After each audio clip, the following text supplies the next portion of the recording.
Hey, it's me, I'm on the edge of my seat here, back again with another brand new video. I am once again no damaging all the boss fights in a Yakuza game. This time, instead of Yakuza 2, we are doing Yakuza 3. And starting off, we are fighting Goro Majima. So here, we're kind of fighting a baby version of Majima. You'll get to fight him later on in the game with his knife and all his moves. Here, however, he's kind of nerfed for like a beginner boss fight. It's a better attempt than the previous games. I don't know, Yakuza 1, I can't even remember what the first boss fight was. Yakuza 2 had Daigo, but he was kind of a wimp. You could just kind of beat him endlessly. Now, Goro Majima here, he's a little more challenging. However, I'm kind of taking a tactic where I'm just kind of mindlessly beating him because I'm way too used to the timing of his attacks when you actually get to fight him for real. Like, Yakuza 3 is a game that is very heavily reliant on the parry system. If you do not have the parry, you are screwed. However, here, like, all his like moves are kind of like stitched and cut together, so like the timings are just all off, and I just didn't want to deal with it. So I'm just kind of beating him endlessly, because if you just keep beating him, at some point you're gonna slam him to the ground, and then boom, look at him go. And oh yeah, this fight is awful. Like, what a crappy fight to have at the beginning of the game, because the only way I managed to make this like fun is through the parry, but without the parry, this guy just, all he does is block. Yakuza 3 kind of has a reputation for being the blocking game, and Rikiya here might be a major reason for that. He blocks everything, he's just not fun to fight. He's not very hard. It's just that it's very hard to actually get any damage on him. He can't do much damage to you, and you can't do much damage to him. However, he's kind of doing this little shuffle thing where, time it right, boom, you can do the parry. And oh, check this move out, because it's the only time I do it in this video. Nice. So yeah, I've actually managed to actually get some hits on him where he doesn't block me just by kind of abusing that little shuffle thing. Mine has a similar thing, however, Rikiya is a little harder to get down because like his positioning's a little weird. Like, he'll start shuffling towards you, he might do it, he might not do it. Mine's a little more consistent. Mine's also a much better fight, but you know, we'll get to that at the very end of the video.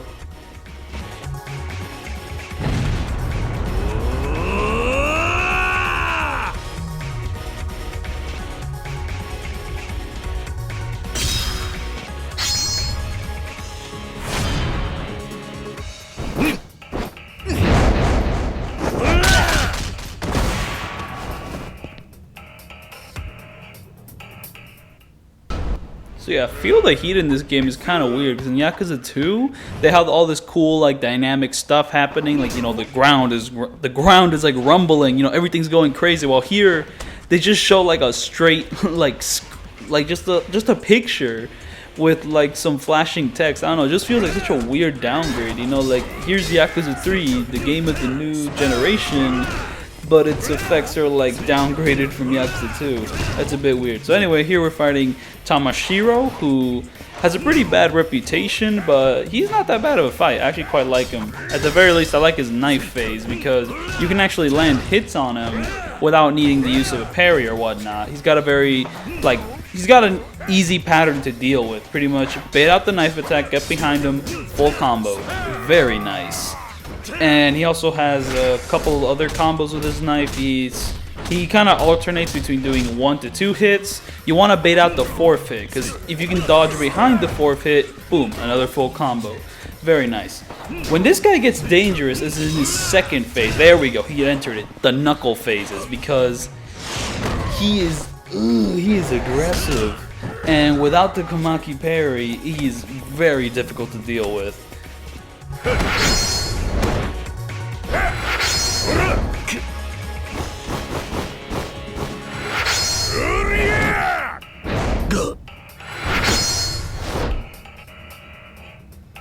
Even with the Kamaki parry, he's a bit troublesome to deal with. I don't know, one thing I found is just kind of a triple light attack, go for the heavy, and that should usually work, because then you can go into a grab if you have heat. However, there, he immediately went into his huge wind-up attack. If I didn't immediately block, it would have knocked me away.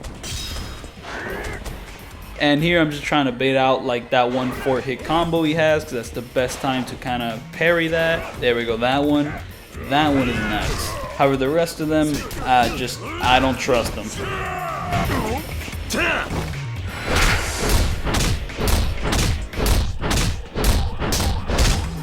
You're going to be seeing that heat move a lot. It's very useful, does a lot of damage, but it's been nerfed from Yakuza 2. Because in Yakuza 2, you could take out like a whole health bar with that. Here, you can do some good damage, but it's not exactly the nuke it was in 2. I mean, 3's damage all across the board has been nerfed from the previous games. And this is before games like Yakuza 5 or 0 where you can do like nuclear damage. I mean, in 2 you could do a lot of damage, but nowhere near compared to what you can do in like future entries, especially with like the payback ring plus fully upgraded. That is some crazy stuff in like 0 and like 6. I kind of like the no damage here though. I mean, it does drag out some of the fights, but I don't know, it just makes them feel more meaty, more substantial. Because I don't know, beating every single fight in like 1 minute in like the future games gets a bit lame.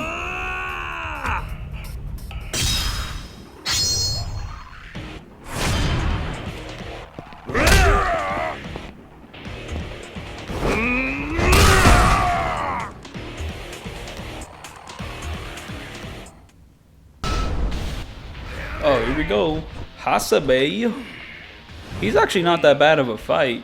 I was kind of expecting it to be hell. However, I was playing through Yakuza 3's All-Star mode where you pretty much just beat up all the boss fights in the game, starting at level 1 and then kind of leveling up as you go along. So you get to beat up a super boss Mine, which I just kind of wish the other games had a mode like that. It was really fun. However, this guy is the first boss fight, and it was kind of hell at first until I discovered how to deal with him. So pretty much when he's in his, big fist mode, what you want to do is feint a light attack and then go for the first heavy. It will knock him down all the time effective immediately if he doesn't block it. So pretty much just get him down, go behind him, lift him up, and go for a full combo. Sometimes he'll turn around and block it, but for the most part, you'll be able to actually do that full combo. But first, we got to get rid of this crowd who's being way more cooperative than they're given credit for. They're not really being too aggressive. Like, this is nowhere near the hell that is like that final group encounter in this area in Yakuza 2. That is, ugh. Now that was hell. This is alright. However, some of these guys with the chairs, you kind of want to deal with them because not only can they use the chairs, they can throw them. And that you can't really predict. However, my boys, the hosts, they're actually helping quite a bit with the fight. And while a lot of enemies, if you attack them from the front, will block, when they're fighting with Yuya or forgot the white dude's name, you can actually get behind them and do a full combo on their backs. Very nice. This is a fun group battle. And they get to keep the cool circular train setting from 2. Very cool.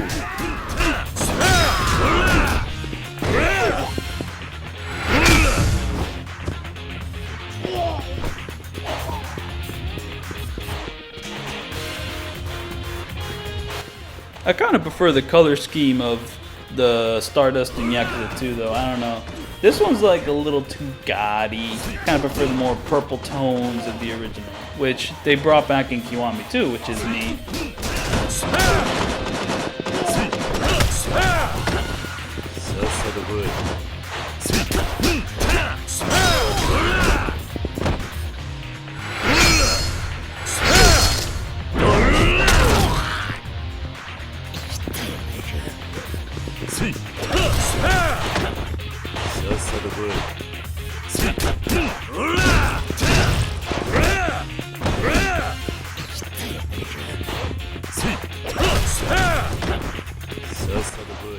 Hasebe also kind of represents like the beginning of the Yakuza arc in Yakuza 3. I don't know, one weird thing about Yakuza 3 is that its pacing is just weird.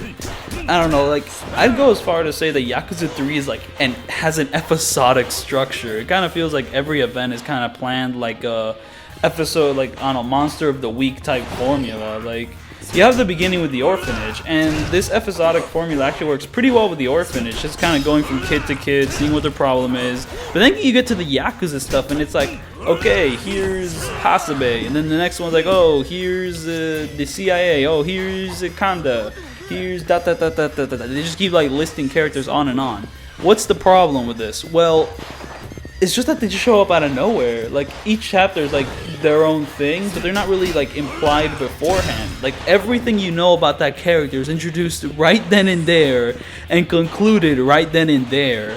I don't know, compared to something like Yakuza 2, where like all the major players are introduced very early on, and then throughout the middle of the story, you actually get to see what effects they're having on the narrative as you're going along. You get to see little instances and little like droplets of like suspense here and there, which pay off at the end. While here, like the beginning and middle and payoff are all when they're introduced and when you like finish with them, and then after that, poof, gone. Like what I'm saying is like with the orphanage, like the kids stuff, that works really well. Getting to see all these heartwarming, like good tales about the kids Kiryu's taking care of, you know, that's neat. But like for this conspiracy stuff, it just feels a little undercooked. And this especially goes against Mine, who's a pretty rad villain if, you know, he didn't get all his motivations introduced like at the very end of the game. Like I don't know, like Mine could have been probably the best Yakuza villain if he actually had more presence throughout the story. Oh yeah, I forgot to mention, because I was just kind of talking about Yakuza 3's story, but Hasebe, his sword phase is actually pretty easy to deal with. He kind of works like Sword Ryuji in the original Yakuza 2. Pretty much just wait for him to do an attack and then go for the combo, and that's it.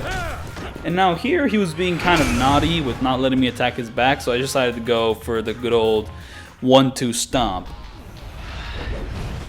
Now this guy I like a lot. He speaks English, I like how he speaks it, I like his intonations. He's also somewhat easy, but he's a pretty thrilling fight because he does not stop. Pretty much just the main strat here is bait his running attack, full combo, rinse and repeat. However, you can do this stuff, bounding. Oh, bounding in Yakuza 3 is so much fun. And it's also, I guess, something, it's one of the reasons why I hold the Yakuza 3 in such high regard despite its many flaws. It's just that, like, yeah, even though a lot of enemies do block your attacks, I mean, once you get to the bounding, oh, that is fun. But to be fair, to get that, you need to have Kiryu fully upgraded. Like, oh man, Kiryu, when he has no upgrades, is a complete, like, piece of crap to control. And given that the enemy AI is so, like, fixated on, like, blocking your attacks, like, your crappy, like, moveset in the beginning just does not help it. And I guess for a lot of people who kind of pick the game up at first and kind of, like, just rush through the story without really, say, upgrading, like, their tech tree or getting any of the optional upgrades, I can see why they wouldn't hold this game in high regard. And it's definitely a game that like wants you to put in like some time and like patience with it. However, it does get really good because once you max out the tech tree and get the Komaki parry, everything just flows. Because it just feels like the whole game is designed around it. I don't know, it's really fun to revisit because these boss fights don't become like piss easy once you revisit them. They become like actual fair challenges.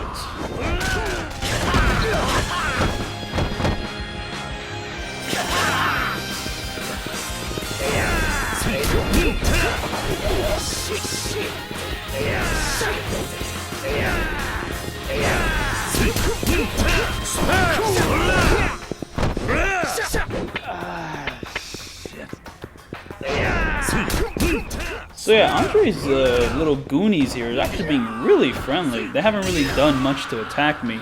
I was really close to getting hit by one of them because they decided to throw like a rock at me or something, but for the most part, they just kind of stood by while I beat up their leader. Very nice. Now, Kanda. So this little combo I'm doing here in the beginning has no reason or rhyme to it. I'm just doing this to be an asshole because Kanda is an asshole and I don't like his like base fighting style. Like, it's just, you can't really parry it. He blocks most of your attacks. It's hard to get behind him. He's just not that fun. However, I wouldn't say this whole fight is garbage because I'd say it starts to get fun once he starts going for the furniture. Because then you don't have to rely on like parrying his strikes there, you have to rely on parrying his strikes when he grabs the chair. This is really easy because all you have to do is get up to him, wait for him to change his like stance at like any particular way, and then boom, instant parry, full combo behind, very fast, very nice. Also, this setting is just ooh, mwah, beautiful. I mean, I really love like kind of the little like love hotel level, just going from room to room, just kind of busting doors open. it was a really nice beginning level. And yeah, this whole architecture, the red, the blacks, the pool. I just love chilling in the pool. It's a really cool thing. Oh yeah, he ripped a rock out of the stone. I don't really care about that.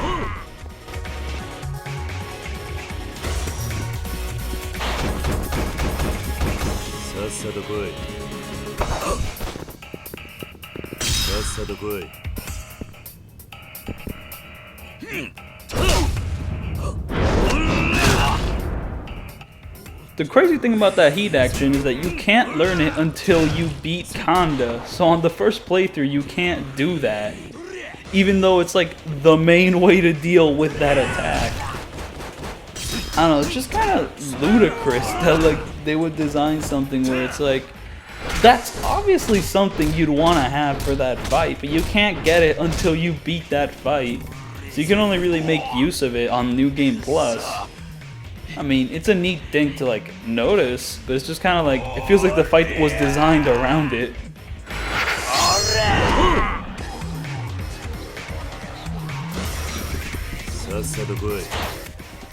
Yeah, Kanda's a weird character because he's got some like tonal inconsistency. So like, when he's first introduced, he's just like banging some girl, right? And it's like, okay, he's a sleazy scumbag, you know, like the Nishiki family, like each like new leader gets sleazier and more scummier than the last, right?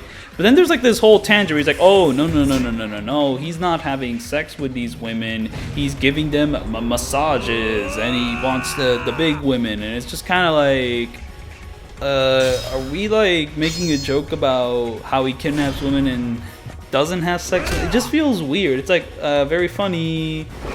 He's still kidnapping people. I don't know. Yakuza 3's got a lot of weird things about it. And tone is one of them in parts. Because I don't know, some parts want to be like kind of kiddie, some parts want to be serious. It's just a little all over the place at points.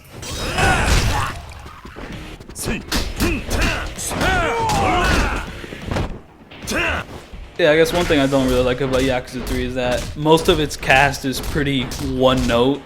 Like, here we have Kanda. I mean, he's got some characterization as, you know, a loser scumbag. You know, he's kind of a worthless piece of crap. Which, like, alright. You know, he's kind of like a red herring for the real mastermind.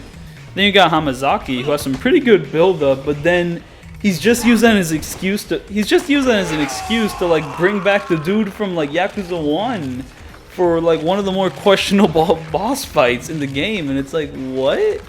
Why? Why not, like, give him his own presence? He literally shows up, says some vaguely threatening things, and then dips for the rest of the game until the ending, where they kind of shoehorn in the whole Kiryu stands for his ideals. And it's like, oh, okay. I mean, they do make good use of him in 4, but it's like in 3, just... And then after him, it's like, let's introduce everything about Mine all at once. No build-up, no... like foreshadowing beforehand. Just, he hates orphanage because he was an orphanage. Woo! Okay, here's Majima. So Majima, he's here because he's a cool guy and I like him. So yeah, now this is the boss fight where I can actually get behind with the timings and all that. I know he's got the jumping attack, he's got the sliding attack, and he's got 2 different combos. Pretty much just parry the end of all of those and combo afterwards. And then once you get speedy like that, turn your back to him and pretty much just bait out either his sliding attack or his jumping attack. Him doing a combo like that is pretty rare when he's in this mode. And also, once he's in this mode, you don't really want to go for a full combo. You just want to go for the light, like 1 light attack, 2 heavies, because if you go for anything more than that, he'll just break out of it. Or you can just go for 4 lights and then do a quick step attack, but you can't really do the heavy because he'll dodge out of it. And this is the best heat move in the game. This is not arguable, this is a fact. The flying sumo is the strongest heat move in the series. It's the most versatile heat move in the series. There is no better heat move.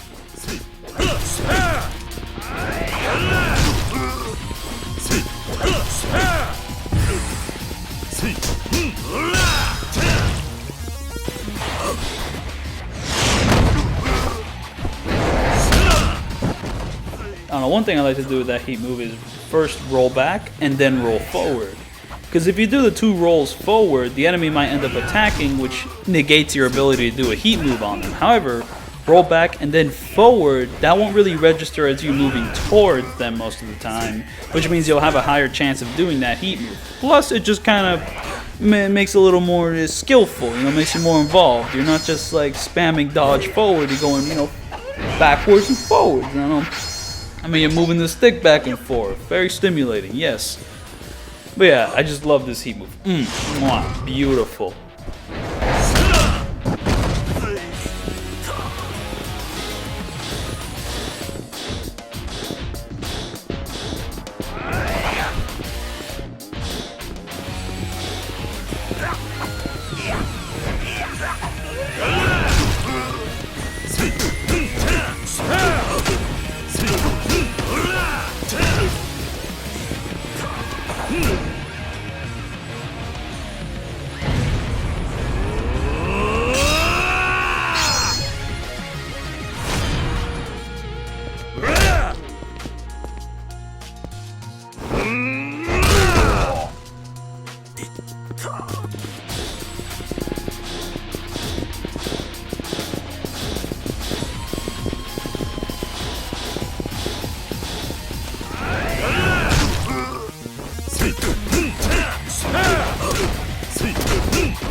Here we go. Lau Ka Long. This fight, this spear phase is garbage. It brings me insufferable fury. However, I gotta give a shout out to my boy Dante Devil 12 because he found this ingenious strat which I copied, which pretty much negates the spear phase entirely. Like, it's just such a crazy thing. Like, Dante Devil 12 is like, watching his Yakuza videos is kind of like being baptized into the combat of Yakuza. He just kind of like plays the game in a way you would never think to play it. And like the most incredible thing about it is that, I don't know, usually like the things he does, like the strats, like the skills, aren't really that hard to pull off. And that's not like an insult towards him, it's just more that Yakuza's combat system isn't that complicated. It's kind of like in the middle of like simple and complex, where, you could button mash, but there's also a lot of neat little tricks you can pull off, if you want to get a little more in depth with it. But they're usually not that hard to do, especially with the earlier games, which are a little more simple. Like all this bounding and whatnot, you just kind of, it's usually just a bit of dodge canceling here, dodge canceling there. Like, there's nothing as crazy as like some of the stuff in like DMC3, but there is a lot of stuff which, with a bit of practice you can really destroy some boss fights. And Dante Devil 12 is just, like watching his videos is kind of like a learning experience on how to play these games correctly. Beforehand you just kind of feel like a fool, like I didn't know I could do that. I don't know, because with the Yakuza, it's less, it's less of a, this is hard to perform, and more, I didn't know I could perform that. No, sometimes, like, the way boss fights, like, hyper armor or super armor works can be a little difficult, and frankly, if you're playing, like, on Legend, where you die, like, where if you die, you can't reload a save, you really don't want to mess around too much. But it's in the messing around that you actually learn to, like, have fun with these games, and get, like, real Gucci with it. Now this claw phase is a weird one, because you kind of just copy the strat from like his running phase, except there's a chance that it could all go to crap. Like pretty much just bait out his running attack, but the thing with it is that you cannot let the first hit of your combo miss, or he will immediately retaliate and then boom, your no damage is screwed. With him just going with the fist phase, like the second phase of the fight, you can miss that first hit and still be fine as long as you're behind him. you know, I mean, you gotta be reasonable. You can't just hit him from anywhere once he does the little spinning attack. But here, you really have to make sure that that first hit lands, or boom, start all over, go back to the spear phase. Stupid. There are other ways to tackle the spear phase, it's just that they're rather tedious, and like trying to like make openings is just an infuriating chore. Like, you could just kind of go the back and forth, but there's only really like 1 or 2 combos that are like exploitable. The rest just, it don't work. It really don't work. Oh, and the running attack here, it's a bit inconsistent whether your heavy attacks will actually land or if they'll just be blocked. But we're gonna end it with a flying sumo because that's the best move in the game. And this is one of the best boss fights in the game. What a legendary fight. Oh, this music, this atmosphere, oh, this is just, oh, it's an opus. It's the opus of Yakuza 3 in so many ways. Now, Joji Fuma, or Joji Kazama as he's retranslated here more correctly, as a character I find him pretty disappointing. I mean, the whole twin brother twist is a little bit like trite. And pretty much everything about like his ideals, like his themes, are as info dumped to you by like the soon-to-be maybe prime minister in one massive like stretch of a cutscene. That's just, it's just like, yeah, it's just the problem with this game. It just like everything cool about its themes aren't like built up or like reinforced by different viewpoints. It's literally just like told to you, like, oh, Joji Kazama walked a different path of life from Fuma Oyabun, and they walk 2 paths of life, and they kind of represent 2 different ideologies.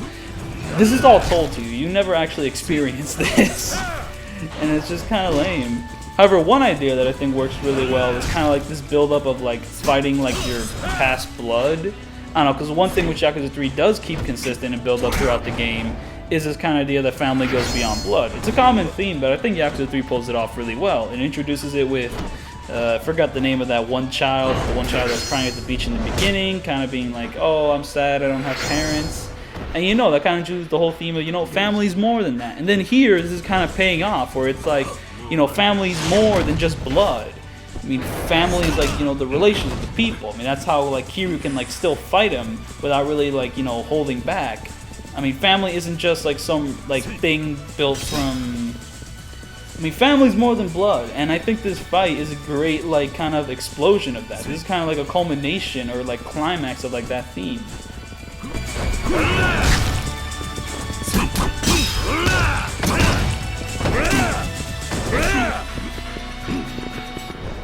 Oh, and this setting is just perfect.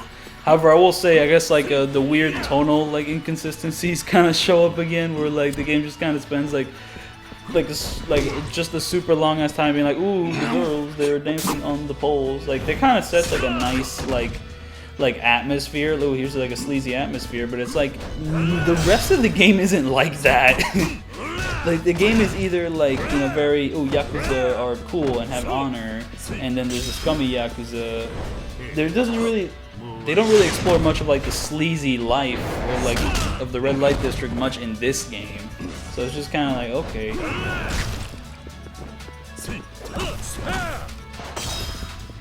Oh yeah, I haven't really talked about the strategy of this guy. I was just kind of talking more about the story and all that. So Joji Kazama is a little bit like frustrating to kind of like get to open.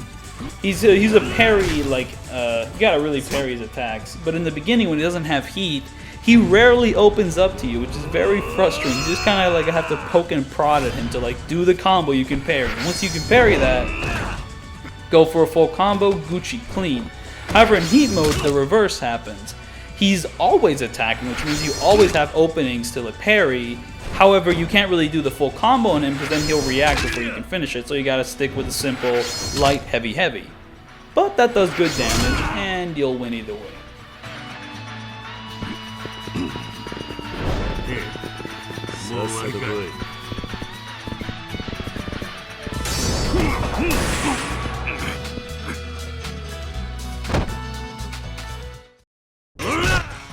Oh hey, it's this fight.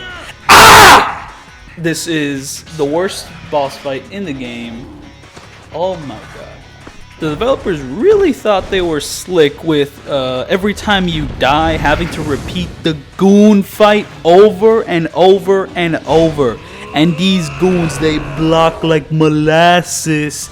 They don't stop blocking. There's so many goons. I just want to no damage this guy. I don't want to fight all your friends beforehand every time I die to like a missed dodge. And the worst part is that this guy's moveset is not that hard to deal with. He's always like shooting with his gun, so he's really predictable. Literally just like dodge, run to his back, and do a full combo. I'd even go as far as to say it's fun if it wasn't for the fact that every time you died, you had to do like his goons over and over, and then you have to like spam the triangle button to do the bull. And then like that's not even the worst part of the fight. The worst part is his second phase where he's like, okay, you know, you can beat me up pretty easily. I'm gonna call my friends and then go into heat mode where I have like stronger invincibility. This took me so long to no damage. It is an infuriating fight. I hate it so much. This brings me nothing but pain.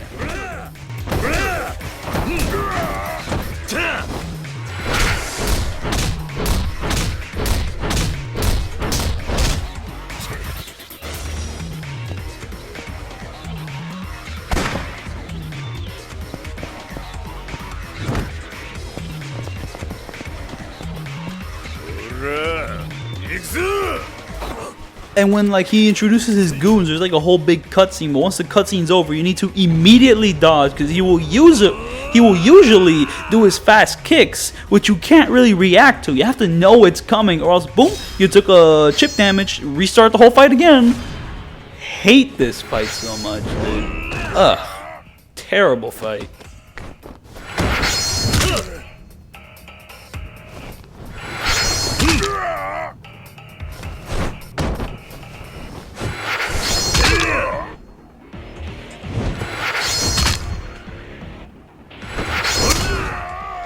Like the way I like win this one is like out of sheer chance.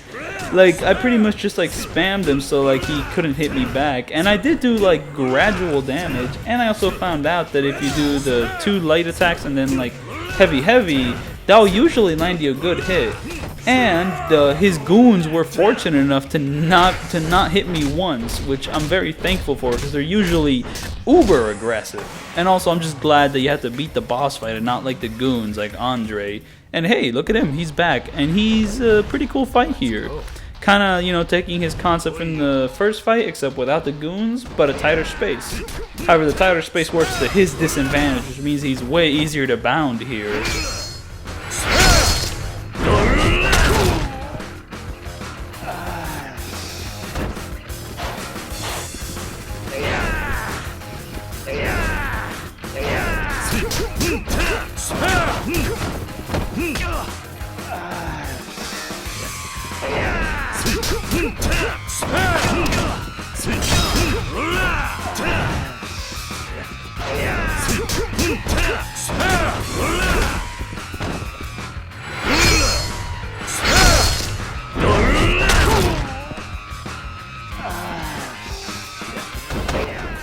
And all the furniture, it could be an issue if he starts kicking the furniture. However, if you start kicking the furniture at him, boom, double damage, baby.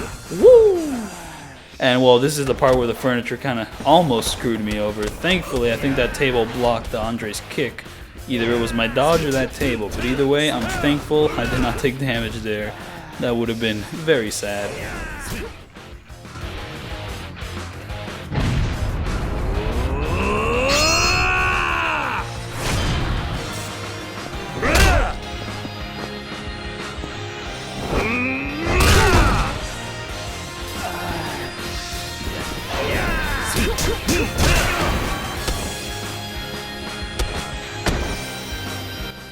And he's back, but with guns. I'm rather mixed on this fight, but I do like the way he says "go to hell." I appreciate that pronunciation. I stand with it. However, so yeah, this fight, it's weird because like, on the one hand, I think it's a really good, fun fight, and on the other hand, he has a shotgun, which ruins the whole fight. I don't know, his dual pistols, again, the main issue is that, okay, his dual pistols, kind of tough to deal with. However, all his attacks have, like, telegraphs. They're a bit fast, but they're reactable. I don't know, the only move I don't really like when he has the dual pistols is when he starts shooting to the side, because you can dodge, like, to his side and then get hit immediately. And that's kind of a buzzkill. But the rest of his moves have really nice telegraphs, which you can react to and then get behind the combo. It's a fun, speedy fight. It's got a nice rhythm to it. Get to the shotgun, no reactions, no telegraph. He just shoots it. Look at that. How are you supposed to react to that? He doesn't have any tells to react to that. You pretty much have to wait for him to get up, dodge, and pray that you dodge at the exact right time he shot, or pray that you dodge in the right direction that he shot, and then hope for the best. If you, like, you know, want the fight to, like, if you actually want to have like a back and forth with it, or, you know, if he has a shotgun, you can just cower in the corner and drag everything out, which I do start doing once he goes into heat mode, because there is a way to not do that in heat mode, but I was kind of getting bothered by this fight by the end. Oh yeah, disclaimer, I'm actually using the payback ring in this fight because I kind of got sick of his, like, shotgun shenanigans. So yeah, I am dealing way more damage than usual. That's how I got him down to this last health bar so quickly. But yeah, I mean, once he's got a shotgun there, a strat you could do is, you know, dodge his attack and then do square, triangle, triangle, dodge, square, triangle, triangle. And you can kind of combo this until he stops using the shotgun. Oh yeah, that's another thing. When he wants to switch over to his pistols, he'll just start blocking all your attacks with a shotgun. I don't know, like, the reason you can actually combo him when he has the shotgun is because he's way less defensive. So he doesn't attack, and then you can go for a full combo. It's not like the pistols when you get behind him. You can just do it. However, if he's with the shotgun and he wants to switch over to the pistol, there's no, like, tell or telegraph for it besides health or, you know, the amount of time that's passed. So, you know, you get a really nice rhythm going, you know, comboing him, nice, and then suddenly, oh, he wants to switch over to the pistols, your combos don't do shit anymore. Whoa! And yeah, that's why the shotgun blows. But this is a fun fight, and if I wasn't trying to no damage it, it'd be a really fun, exciting little back and forth.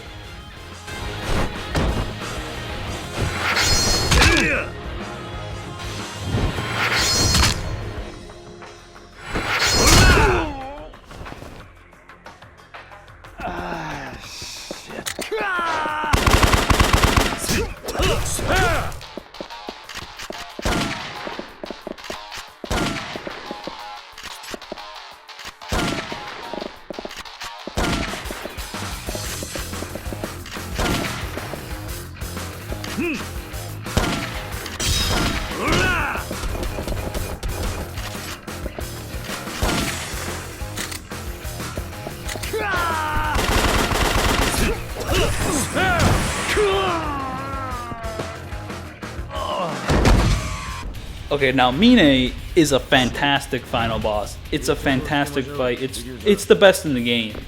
And the reason I love it so much is that it's challenging, it's tough, but once you know how to deal with it, it's consistent.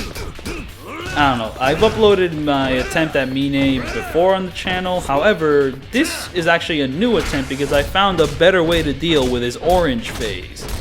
I don't know, previously I just avoided it because if you try to attack the orange phase like head on while he's dodging, he'll just combo you to death. And at no damage, that's no good.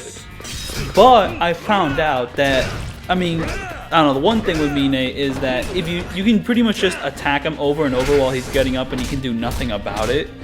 So you can pretty much abuse that. Once he switches to his orange phase, he won't get knocked down. However, continue attacking him relentlessly and he won't fight back. You'll be dealing like little damage here and there, but that damage builds up. It just keeps going and going. So just literally just spam him until he switches back, and then you can do your regularly scheduled Mine abuse.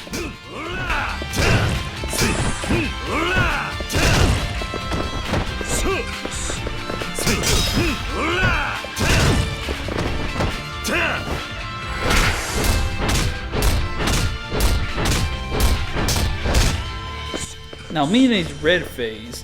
The only real way to deal with this phase is to kind of parry that one like lunge attack he has where he's like,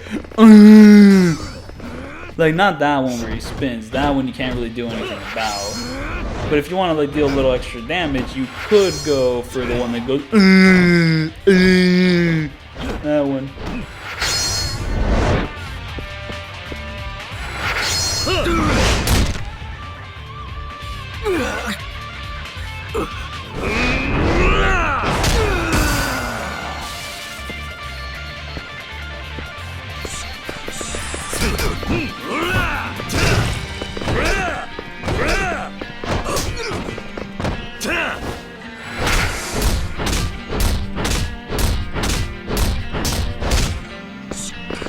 Now we have the purple phase, which is just Mine's normal phase, except he has a little more armor and he has a healing phase, which I interrupt with the flying sumo. The great thing about doing the flying sumo to Mine when he's trying to heal is that it interrupts his healing and it deals damage. So, you know, you could do a combo, but he's gonna be healing while you're doing that combo, so it's a little ineffective. However, do the flying sumo, interrupts the healing, does damage, best heat move in the series. This is non-negotiable.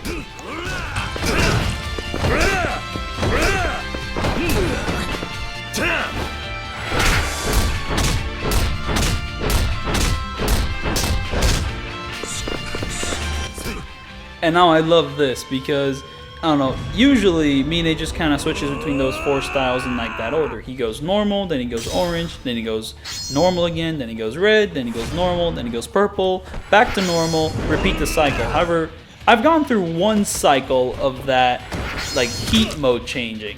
However, he was about to go orange, but I got his health low enough to the point of feel the heat. So pretty much, not only did I interrupt his orange phase, I've ended it. Because by the end of this, he's going to go back to normal, and I can just abuse him before he gets to red. I don't even go through, like, I only go through 1 and, like, possibly half cycles of Mine before beating him. Very nice. This is, like, one of the fastest, like, beatdowns of Mine. I'm just kind of wondering how fast it could have been if I actually used the payback ring for this. I did not use the payback ring for Mine because Mine is a fair and fun fight. And yeah, that's all the story boss fights in Yakuza 3. Thanks for watching. That Kenzin video will come out once I get to Joamonin 3. See you then.